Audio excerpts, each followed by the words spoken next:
Every morning, she woke up weaker. The doctor said there was nothing medically wrong, but the new maid saw what they didn't. 3 tiny, perfect scratches hidden in the baby's hair. When Betty Williams planted a hidden camera above the crib, what she captured on film made her blood run cold. Someone was stealing the child's blood and shaving her hair while she slept. And it wasn't just cruelty, it was identity theft. This is the night a mafia boss discovered his own family was framing his heir. Wait before we reveal who was behind this twisted plot. Hit that subscribe button and turn on notifications, because what happens next will shock you. Trust me, you don't want to miss how a $20 spy camera brought down an entire conspiracy. Now, let's get into it. Alma Smith was supposed to be untouchable, the living symbol of power, the heir that would unite 5 crime families under one banner. But every dawn, the 6-month-old baby grew paler, weaker, more exhausted, and every medical test came back clean. In a fortress mansion filled with armed guards, security cameras, and people sworn to protect her, a quiet maid named Betty Williams noticed what no one else did. 3 identical parallel scratches at the crown of Alma's head, and strands of hair cut with surgical precision. When Betty risked everything to hide a camera above the crib, she captured footage that would shatter the Smith family, forever a stranger in surgical gloves, harvesting hair, drawing blood, and injecting sedatives into a helpless infant. This wasn't about hurting the baby. This was about stealing her identity, fabricating DNA evidence, and destroying the family from within. What happens next will force a mafia boss to choose between empire and daughter, and prove that the smallest witness can change the fate of kings. This is the story of how one woman's courage exposed a betrayal that nearly cost a child her life, and a dynasty its future. Morning light filtered through the silk curtains of the Smith estate's nursery, casting soft golden patterns across the Italian marble floor. But there was nothing soft about the tension crackling through the room. Payne Smith stood at the edge of the hand-carved mahogany crib, his knuckles white against the railing. The man who'd built an empire on fear and precision, who'd negotiated billion-dollar deals and ended rivalries with a single phone call, was helpless. His 6-month-old daughter, Alma, lay pale and limp against the monogram bedding, her tiny chest rising and falling in shallow breaths. Well, Payne's voice was low, dangerous. Dr. Raymond Foster, the estate's private pediatrician, carefully folded his stethoscope, his expression professionally neutral, but his hands slightly trembling. "Mr. Smith, I've run every test available. Blood panels, neurological scans, metabolic workups. There's nothing. No infections, no deficiencies, no abnormalities whatsoever." "Then why does she look like that?" Payne gestured sharply at Alma. Dark circles shadowed the baby's eyes. Her skin had lost its healthy flush. Even her cries when she had the energy to cry sounded weaker. "I don't know, doctor," Foster admitted quietly. "Every morning she's like this. By evening, she shows slight improvement. But each day, the baseline seems lower." Payne's jaw clenched. Across the room, his wife, Lillian Smith, pressed a silk handkerchief to her eyes. The former debutante turned mafia queen looked as fragile as their daughter. "We're losing her," Lillian whispered. "No." Payne's tone left no room for argument. "We're not. Call in specialists. I don't care what it costs. Someone will figure this out."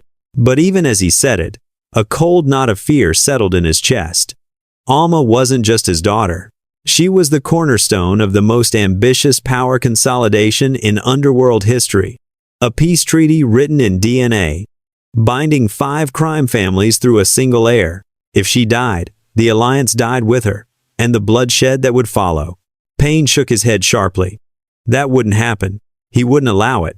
Betty Williams stood just outside the nursery door, her arms full of fresh linens, waiting for permission to enter. She'd been working at the Smith estate for exactly 11 days, long enough to learn the rhythms of the household, but not long enough for anyone to truly see her. That was fine. Betty preferred being invisible. It made observation easier. She'd spent 8 years as a pediatric nurse before budget cuts eliminated her position. The job at the estate had been a godsend: steady pay, room and board, benefits. But walking these marble halls, surrounded by armed security and whispered threats, sometimes felt like moving through a different world entirely. Through the crack in the door, she watched Payne and Dr. Foster exit, their voices lowering to urgent murmurs. Lillian followed moments later, her heels clicking against the floor. Betty slipped inside. The nursery was a masterpiece of wealth. Hand-painted murals of fairy tales, a crystal chandelier shaped like clouds, imported furniture that cost more than Betty's annual salary. But all Betty saw was the baby. She approached the crib quietly, setting down the linens. Alma's eyes were closed, her breathing soft but labored. Betty's trained gaze swept over her, checking color, position, any signs of distress. Then she saw them. 3 tiny marks at the crown of Alma's head, partially hidden by her soft brown hair. Parallel, precise, fresh. Betty gently turned the baby's head, her heart beginning to pound. Scratches, but not random ones. These were too uniform, too deliberate. She carefully examined Alma's hands. The nails had been trimmed short, impossibly short for a baby this age, to have caused those marks herself. "What the hell?" Betty breathed. She glanced around the nursery, her nursing instincts screaming. Something was very, very wrong here. Carefully, she lifted Alma's burp cloth from the crib rail. Caught in the fabric were several strands of hair. But when Betty held them up to the light, her stomach dropped. The ends weren't frayed or broken, they were cut. Cleanly. Surgically. Okay, pause for a second. If you're already thinking, Betty girl, run, same. But also, hit that subscribe button because this woman is about to do the exact opposite of running, and you're going to want to see how this plays out. Also, drop a comment. Would you investigate a mafia baby's mysterious illness, or would you be on the first bus out of town? No judgment either way. Now back to Betty making questionable life choices. By the time Mrs. Calloway, the head housekeeper, entered the nursery 20 minutes later, Betty had returned the hair samples to the cloth and resumed her duties, but her mind was racing. "Williams, are you finished?" Mrs. Calloway's voice was clipped, efficient. "Almost, ma'am. I was just Mrs. Calloway. Has anyone noticed the scratches on Alma's head?"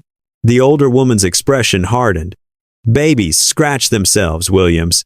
It's perfectly normal. But her nails are trimmed too short too. Are you a doctor now?" Mrs. Calloway's tone turned icy. "Dr. Foster has examined the child thoroughly. If there were something concerning, he would have noted it." Betty opened her mouth to argue, then closed it.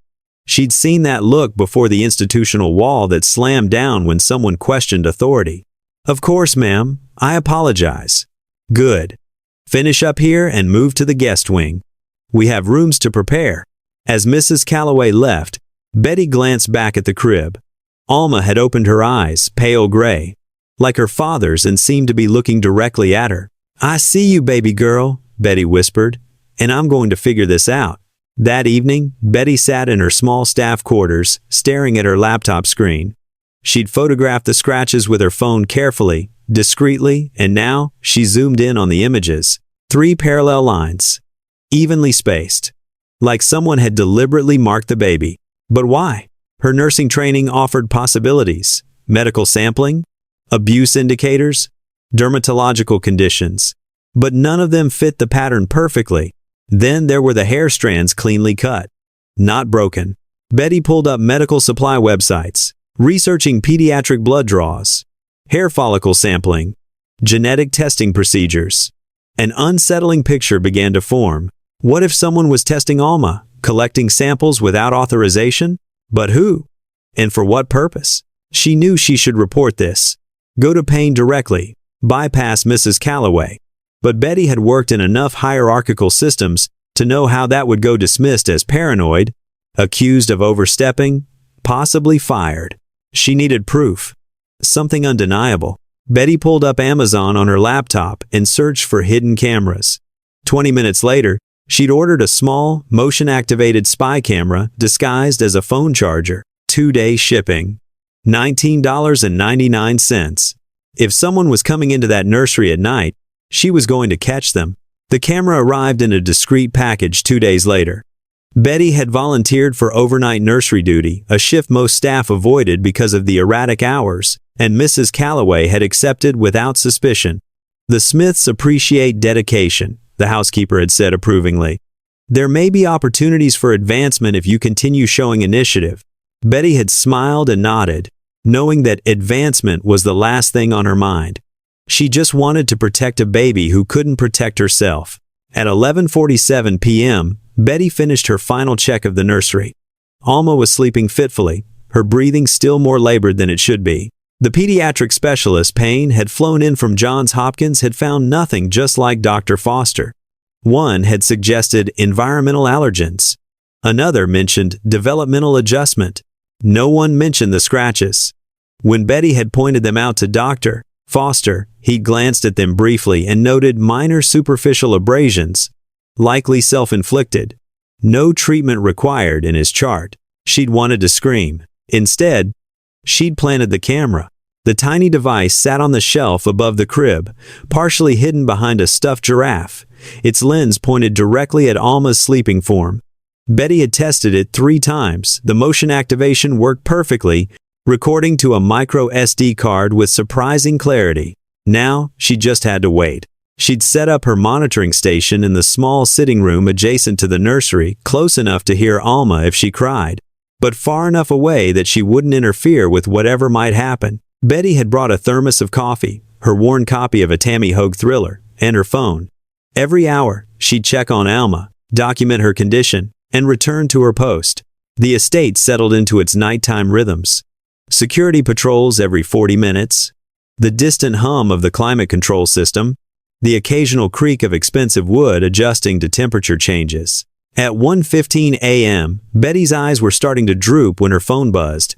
Motion detected in nursery. Her heart slammed against her ribs. She immediately pulled up the camera's live feed. The screen showed the crib from above. Alma was still sleeping. Nothing seemed. A shadow moved at the edge of the frame. Betty's breath caught. A man entered the shot. Lean build, surgical gloves, dark clothing. He moved with practiced efficiency, checking the hallway before approaching the crib. Betty's first instinct was to burst through the door, scream for security, stop whatever was about to happen. But a voice in her head, the same one that had kept her calm through countless hospital emergencies, whispered, "You need evidence. If you stop him now, they'll bury this. Record everything." She forced herself to watch. The man leaned over the crib, his movements precise and clinical. From his pocket, he withdrew a small leather case. Betty zoomed the camera feed, her hands shaking. Tweezers, medical grade, fine-tipped. He carefully parted Alma's hair at the crown of her head, the exact spot where Betty had seen the scratches, and plucked several strands at the root, sealing them in a plastic evidence bag. Betty's stomach churned. Next came a pediatric blood collection needle, the kind used for infants, designed to minimize trauma. The man swabbed Alma's heel with antiseptic, inserted the needle with practiced ease, and drew what looked like 2 small vials of blood. Alma whimpered but didn't fully wake. Finally, and this was what made Betty's blood run cold, the man withdrew a syringe pre-filled with clear liquid. He checked the dosage markings, then injected it into Alma's IV port. Wait. IV port? Betty looked closer. There it was, a nearly invisible pediatric IV line, professionally placed in Alma's scalp, hidden by her hair and secured with medical-grade adhesive. It would be invisible unless you knew exactly where to look. Someone had put that there. Someone with medical training.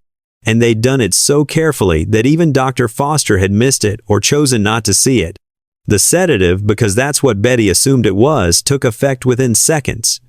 Alma's restless movements stilled. Her breathing deepened.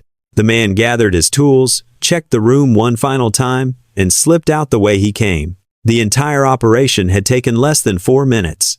Betty sat frozen, her mind reeling. This wasn't random abuse. This wasn't even theft. This was systematic biological sampling. Professional. Organized. Someone was harvesting Alma's DNA. What do you think someone would want with a baby's DNA? I'll give you 3 options. Number 1, they're trying to create a genetic clone for a ransom scheme. Number 2, they're fabricating evidence to challenge Alma's legitimacy as heir. Or number 3, it's something even darker. Drop your guess in the comments. And seriously, if you haven't subscribed yet, what are you waiting for? This is about to get wild. Betty didn't sleep. She couldn't. She watched the camera footage 17 times, memorizing every detail. She took screenshots, backed up the files to 3 separate cloud accounts, and copied everything to an encrypted USB drive she wore on a chain around her neck. By the time dawn broke and Alma began her usual morning, crying, weak, exhausted, Betty had a plan. She couldn't go to Mrs. Calloway. She couldn't even go to Dr. Foster, who'd either been fooled or was part of the conspiracy. She had to go straight to Payne Smith, and she had to do it in a way that he couldn't ignore or dismiss. At 7:30 a.m., Betty approached Jackson Riley, the estate's head of security, in the main security office. He was a former Marine, built like a linebacker, with sharp eyes that missed nothing. "Mr. Riley, I need 5 minutes of your time. It's about Alma." Jackson looked up from his monitors, his expression guarded. "What about her?" Betty set her phone on his desk and played the footage. She watched his face change, skepticism shifting to disbelief, then to cold, focused rage. "When was this taken?" His voice was deadly quiet. "Last night. 1:47 a.m. Who else has seen this?" "Just you. I need you to get me in front of Mr. Smith, now." Jackson was already reaching for his radio. "Copy that. Stay right here." 20 minutes later, Betty stood in Payne Smith's private study, a room she'd only ever glimpsed while cleaning. Dark wood paneling, floor-to-ceiling bookshelves, a massive desk that looked like it had witnessed countless deals and threats. Payne stood by the window, his back to her. Jackson stood by the door, arms crossed. "Show me," Payne said without turning around.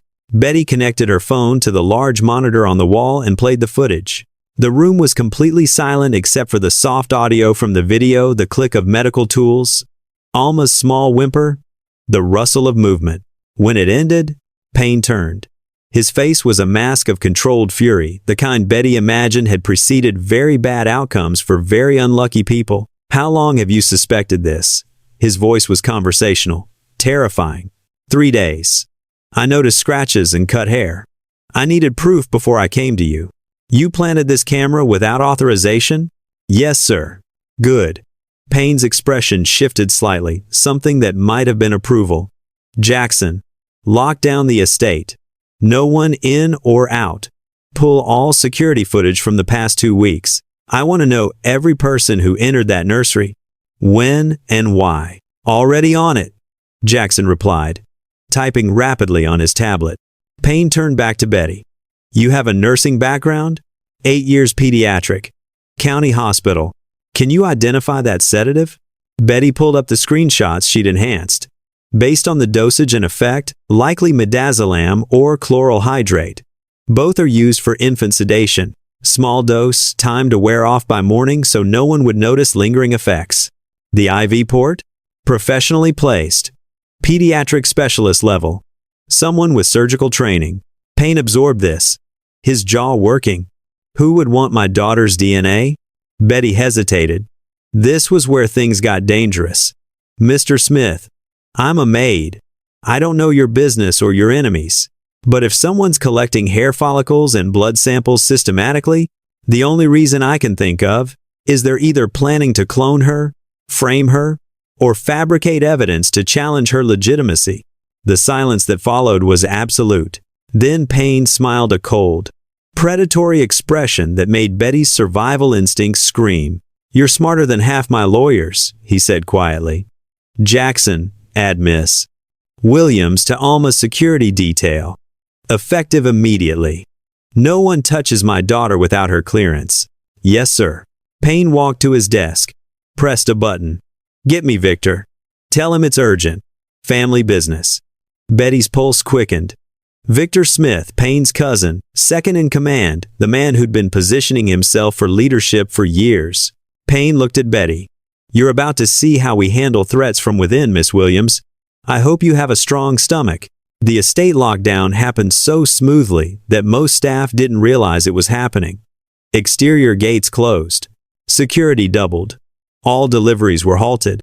Phone and internet access were quietly restricted to essential personnel only. Betty watched from the security office as Jackson coordinated with his team, pulling footage, cross-referencing entry logs, building a timeline. "There," Jackson said, freezing a frame. 2:47 a.m., 3 nights ago. Side entrance, service corridor. The grainy footage showed a figure in dark clothing slipping through a door that should have been locked. "Run facial recognition," Payne ordered. Jackson typed commands. The system processed for 30 seconds, then displayed a match. Dr. David Crane, age 43. Former geneticist, Massachusetts General Hospital. License revoked 2019 for ethical violations involving unauthorized genetic testing. Betty's stomach dropped. "He's a geneticist?" "Was," Jackson corrected. "Looks like he's freelance now." Payne studied the profile. "Find him. I want to know who hired him." The answer came faster than expected. In the staff quarters, specifically in the room of Mrs. Helena Graves, Alma's nanny security found a burner phone hidden inside a hollowed-out copy of Goodnight Moon. The phone contained text messages, wire transfer confirmations, and encrypted communications. Jackson's tech specialist, a quiet woman named Yara Chen who Betty had barely noticed before, cracked the encryption in under an hour. "You need to see this," Yara said, her face pale. The messages were clinical, transactional, samples collected, payment confirmed, genetic markers isolated, proceeding to phase 2, fabrication complete, documentation ready for submission. But it was the contact information that made the room go silent. Victor Smith, personal cell. Payne read the messages twice, his expression never changing. Then he very carefully set the phone down. "Where is Victor now?" "Lake House," Jackson replied. "He's been staying there since Thursday." "And Helena?" "Kitchen. She's preparing Alma's afternoon bottles." "Bring her here, quietly." Mrs. Helena Graves had worked for the Smith family for 6 years. She'd been Alma's nanny since birth, trusted, competent, practically family. When security escorted her into Payne's study, she looked confused, then increasingly nervous as she saw the assembled group. "Mr. Smith? Is something wrong?" Payne gestured to a chair. "Sit down, Helena." She did, her hands folding in her lap. "How long have you been working with my cousin?" Payne's voice was conversational. Helena's face went white. I don't know what you mean. The burner phone in your room suggests otherwise." For a long moment, Helena said nothing. Then her shoulders sagged, and she began to cry, not theatrical sobs, but the quiet, defeated tears of someone whose world had just collapsed. "He said you weren't Alma's real father," she whispered.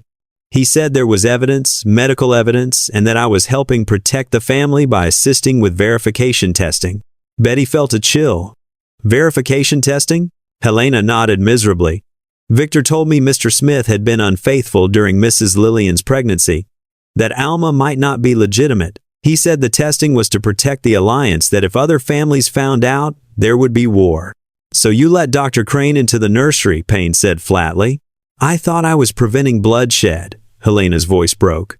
"Victor said it was just DNA testing. That if Alma was yours, the results would prove it and strengthen your position. I never wanted to hurt her. But the sedatives?" Betty couldn't stay quiet. "You knew he was drugging her. He said it was to keep her calm during sample collection. Small doses, harmless. I believed him." Payne stood and walked to the window, his back to the room. When he spoke, his voice was ice. Victor didn't want to verify Alma's legitimacy. He wanted to fabricate evidence that she wasn't mine, create documentation, falsify DNA reports, medical records, present it to the family council and use it to challenge my leadership. Helena's face crumpled. "Oh God. Dr. Crane wasn't testing Alma's DNA against mine. He was creating a false profile, probably using samples from someone Victor bribed to prove Alma wasn't my daughter. The systematic collection was to build a comprehensive genetic portfolio he could manipulate." Jackson pulled up financial records on the monitor. Wire transfers from Victor to offshore accounts. $2.3 million over 6 months. Payments to Crane, Helena, and at least 4 others we haven't identified yet. Betty stared at the numbers. her mind reeling. This wasn't just about power, this was about destroying a child's identity before she was old enough to defend herself. "Helena," Payne said quietly, still not turning around. "You have 30 seconds to tell me everything Victor told you. Names, plans, timeline, everything." And Helena, broken, terrified, realizing she'd been used, talked. "Okay, real talk. If your family drama involves fake DNA reports and genetic conspiracy, you win. Like, my family argues about whose turn it is to host Thanksgiving. These people are out here fabricating medical evidence. Anyway, if you're as invested in this chaos as I am, smash that subscribe button. Also comment, Team Betty or Team Mind Your Own Business and Stay Alive? Let me know." Okay, back to the family implosion.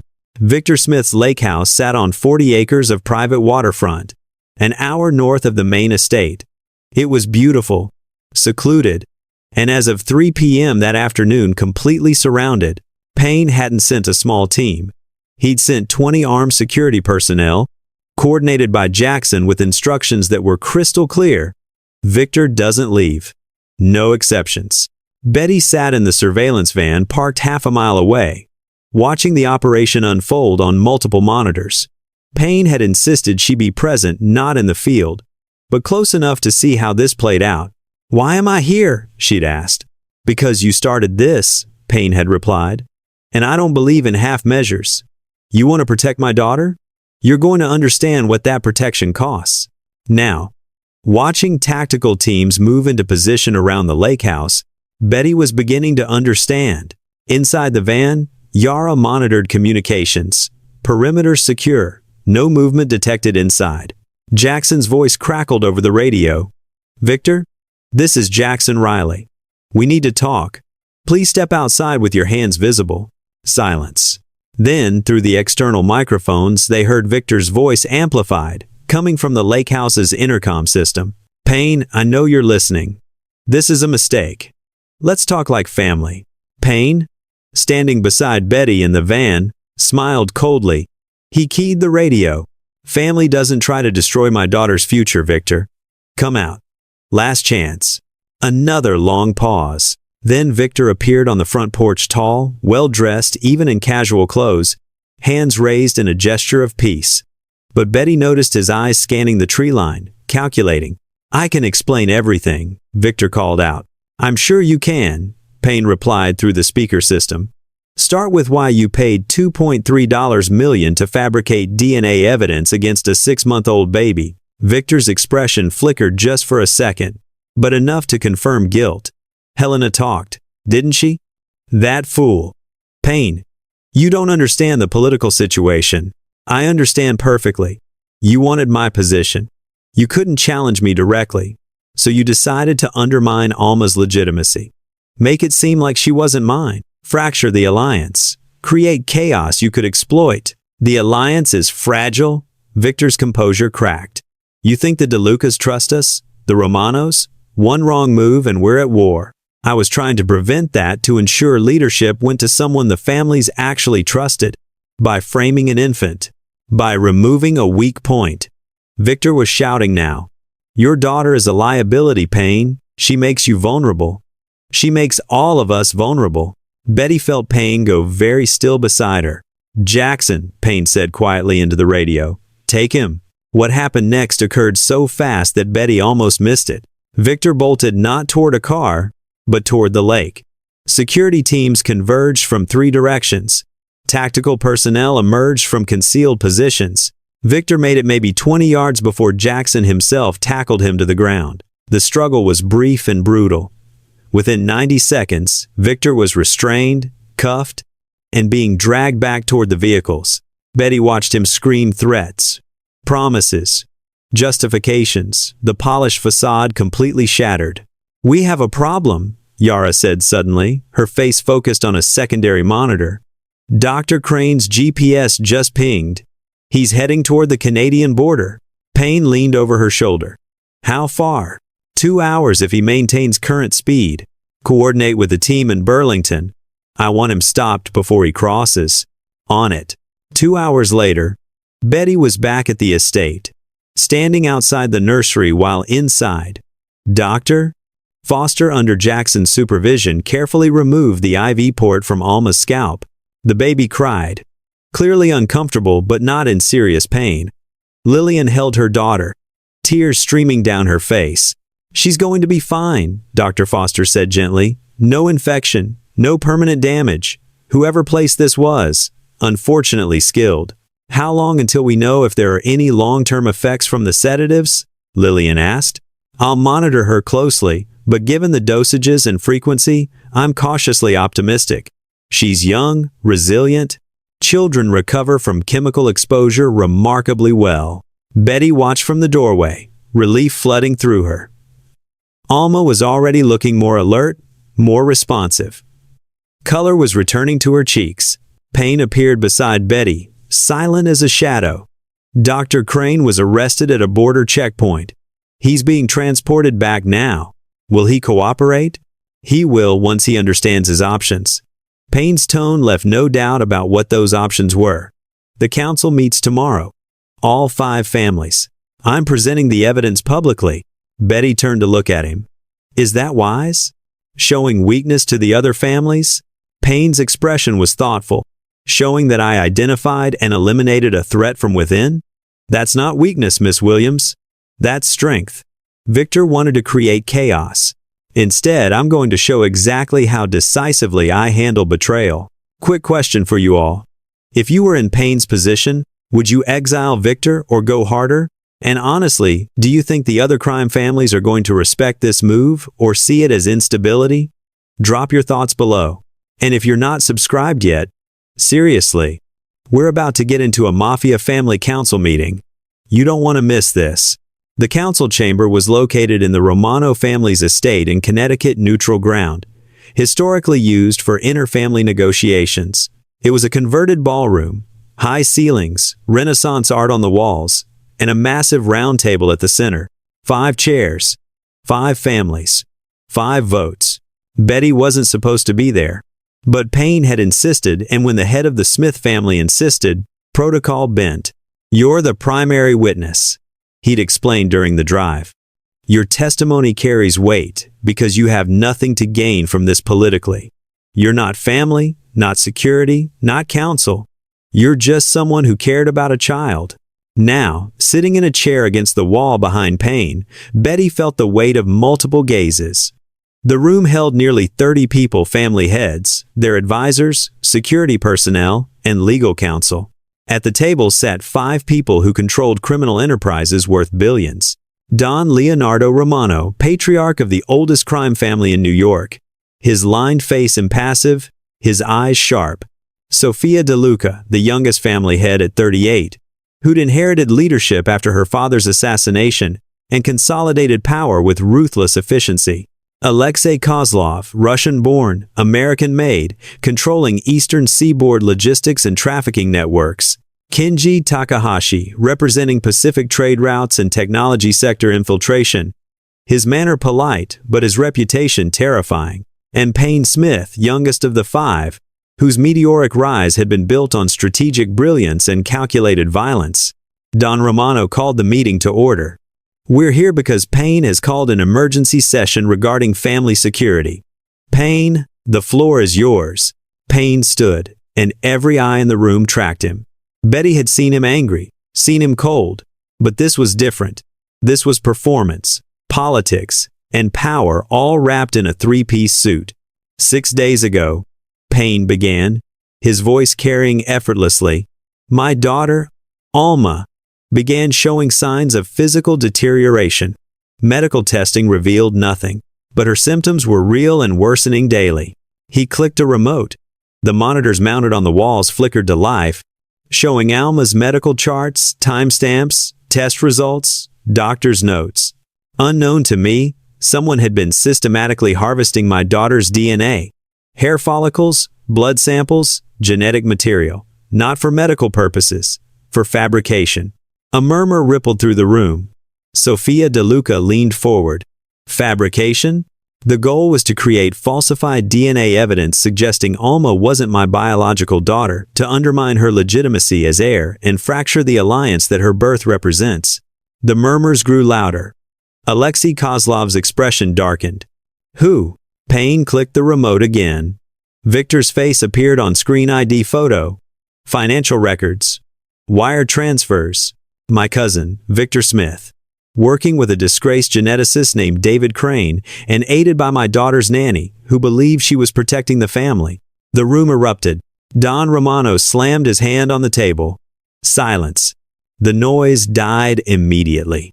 You're accusing your own blood of conspiring against the alliance? Romano's tone was dangerous. That's a serious charge, Payne. I have proof. For the next 45 minutes, Payne presented evidence with the precision of a prosecuting attorney. Betty's surveillance footage of Dr. Crane harvesting samples. Financial records showing Victor's payments. Encrypted communications between Victor and Crane. The falsified DNA reports Crane had been preparing. Helena's full confession. Security footage showing Crane's unauthorized entries. Betty watched the council members' faces as the evidence mounted. Shock. Anger. Calculation. When the presentation finished, the room was silent. Then Sofia De Luca spoke. Her accent slight but her words cutting. This wasn't just an attack on your daughter, Payne. This was an attack on all of us. Alma represents the binding of our families. Undermining her legitimacy threatens the entire structure. Kenji Takahashi nodded. The question is how you've responded.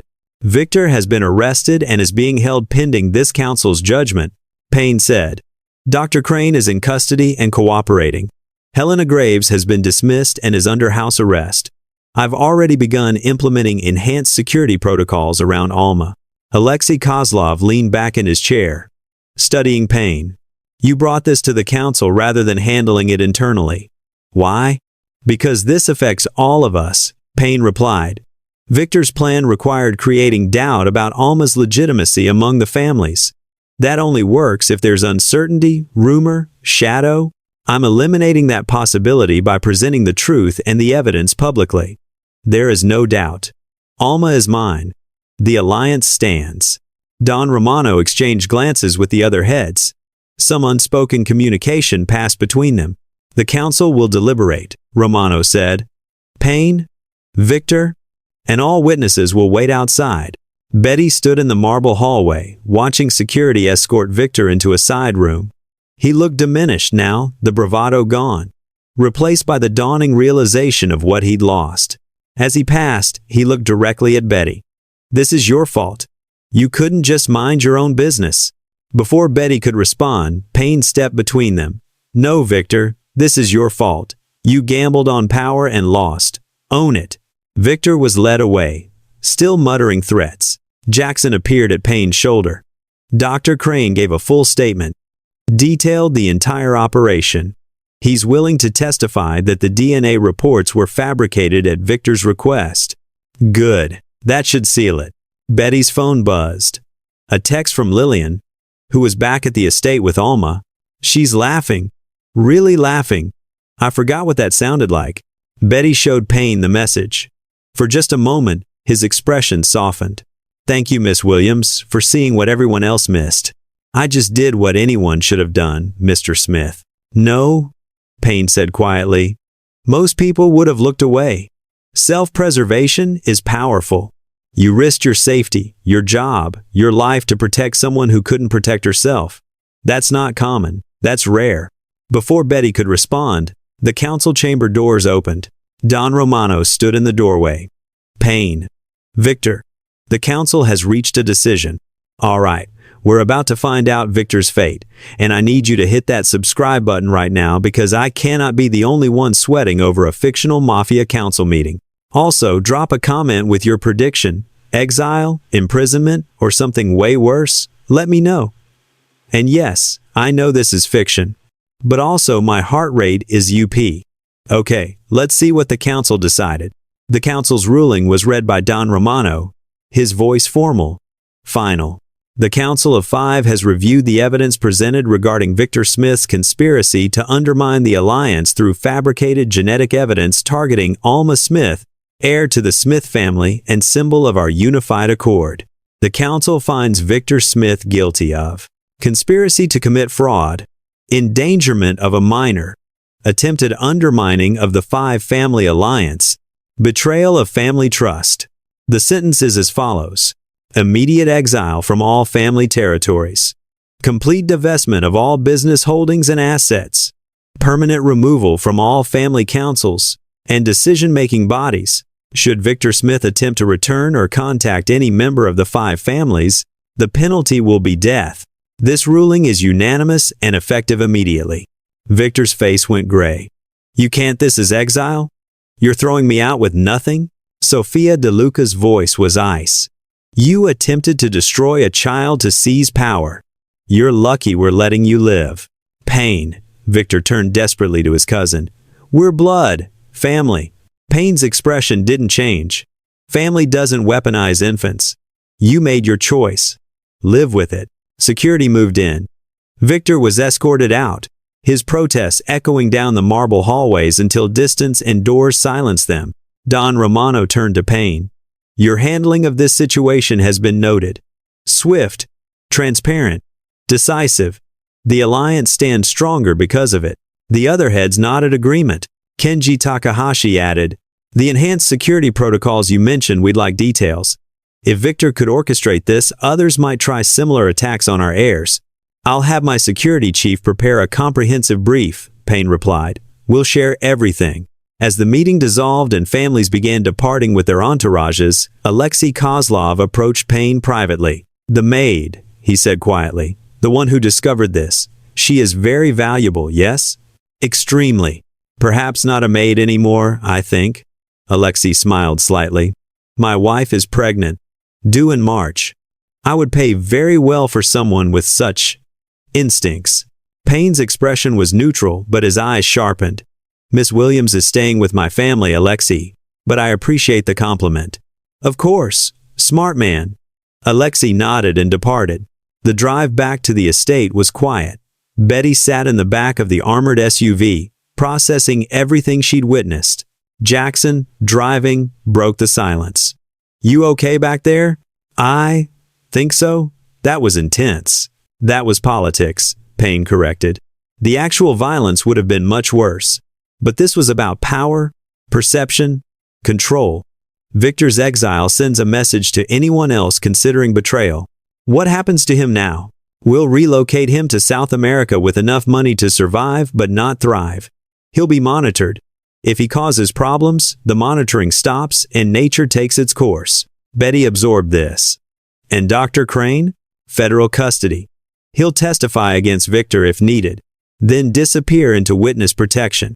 He's more useful alive as an example of cooperation than dead as a martyr. And Helena? Payne's expression softened slightly. She was manipulated, genuinely believed she was helping. She'll be relocated with severance. But she'll never work in childcare again. I'll make sure of that.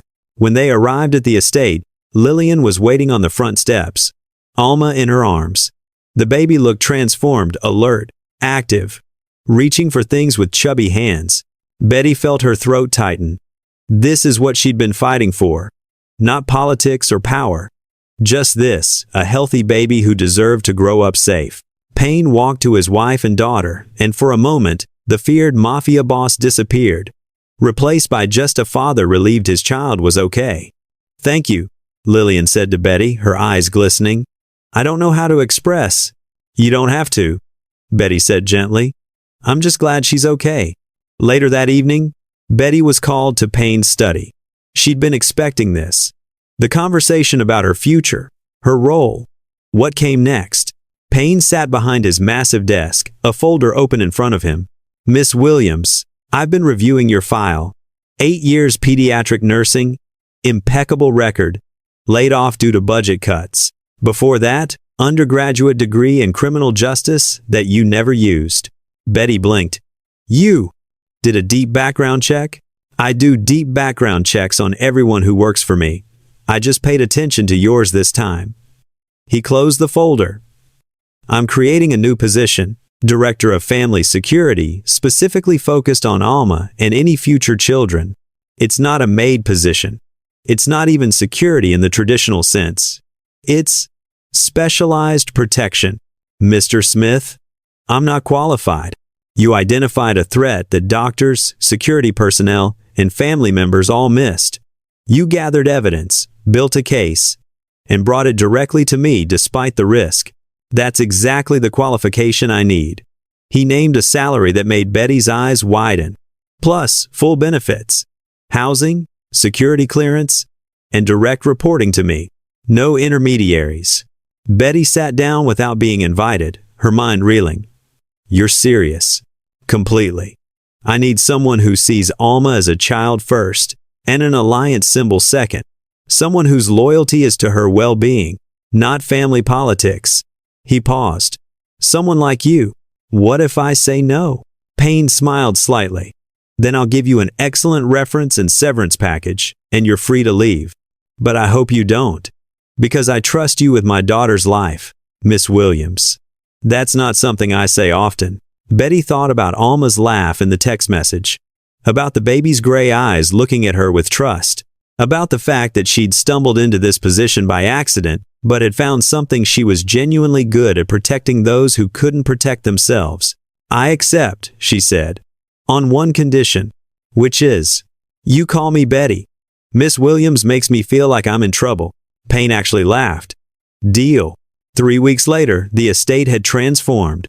New security measures were everywhere: biometric locks on the nursery, 24/7 monitoring systems, background checks for anyone within 50 feet of Alma.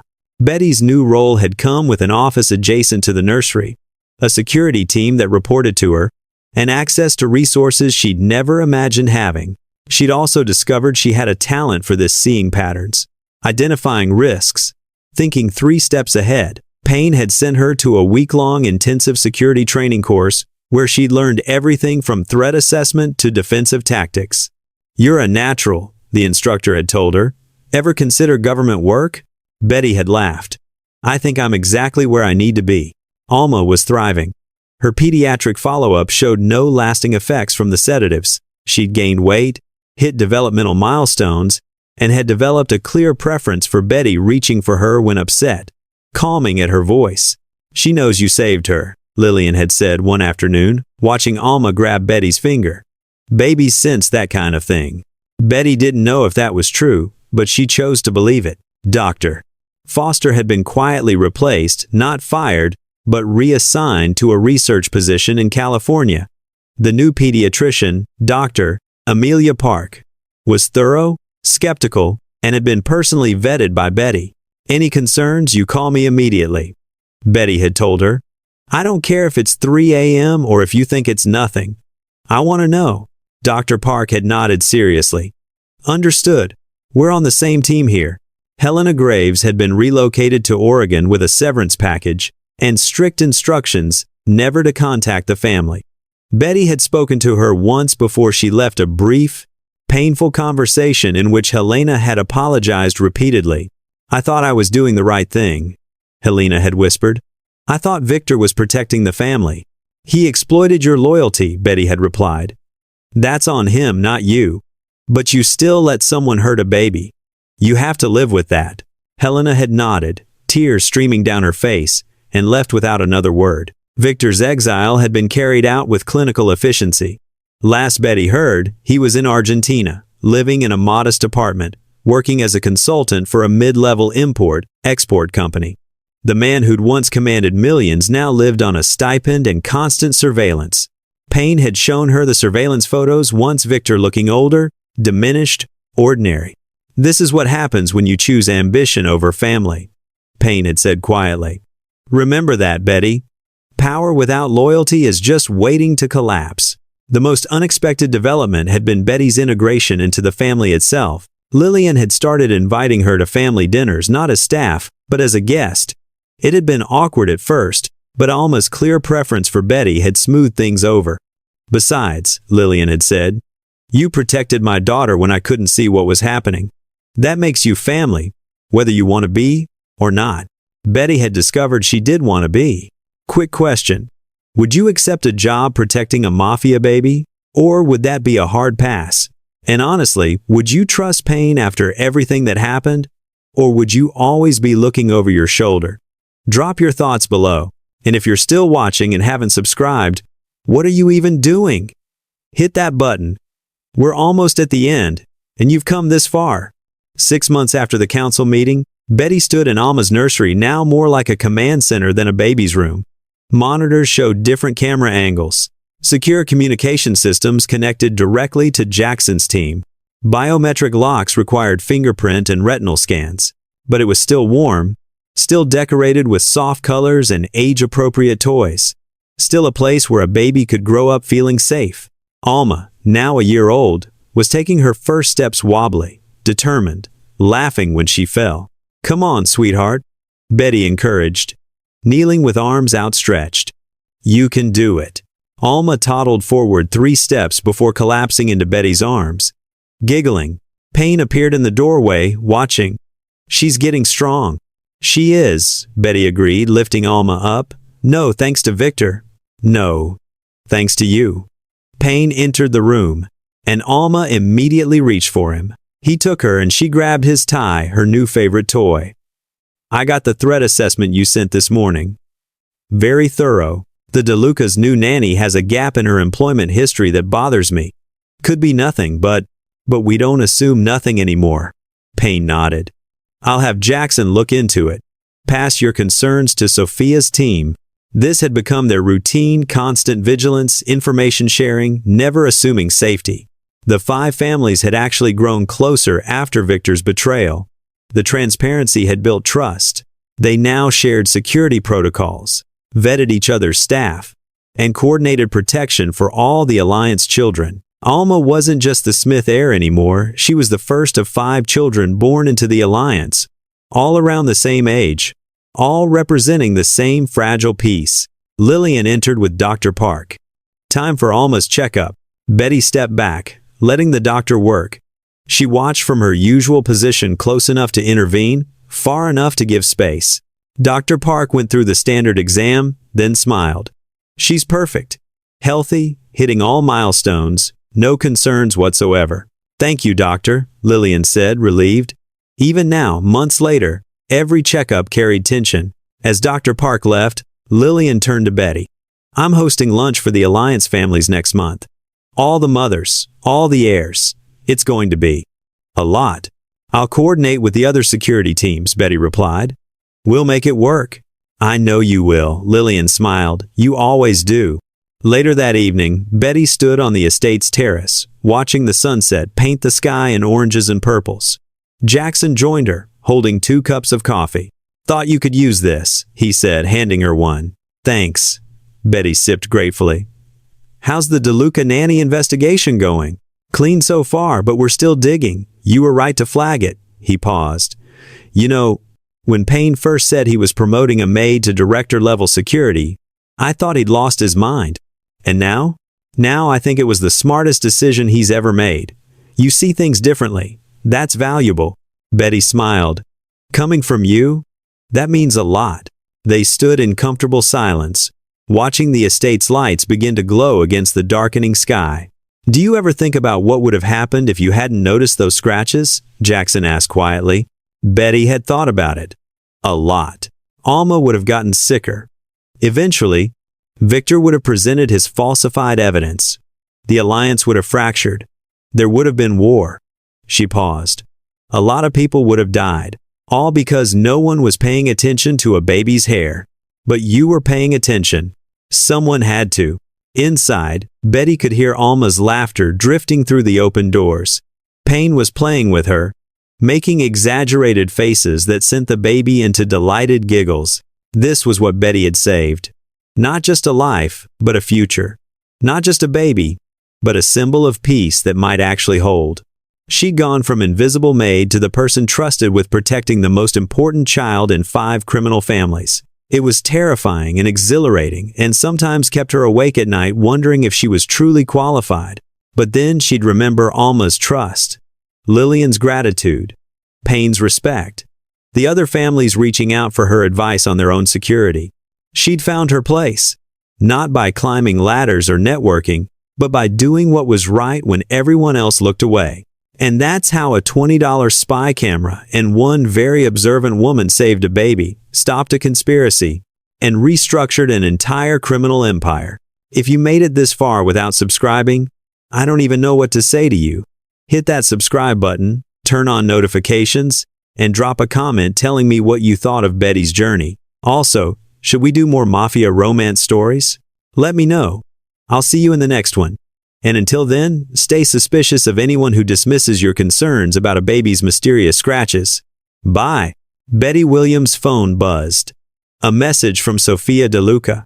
My daughter's nanny just quit unexpectedly. Would you have time to vet candidates? Betty smiled and typed back, send me their files. I'll review tonight. The work never stopped. The threats never fully disappeared, but neither did the protection. And as long as babies like Alma needed someone to watch over them, Betty would be there seeing what others missed, asking the questions no one else asked, and never, ever looking away. Because that's what guardians do.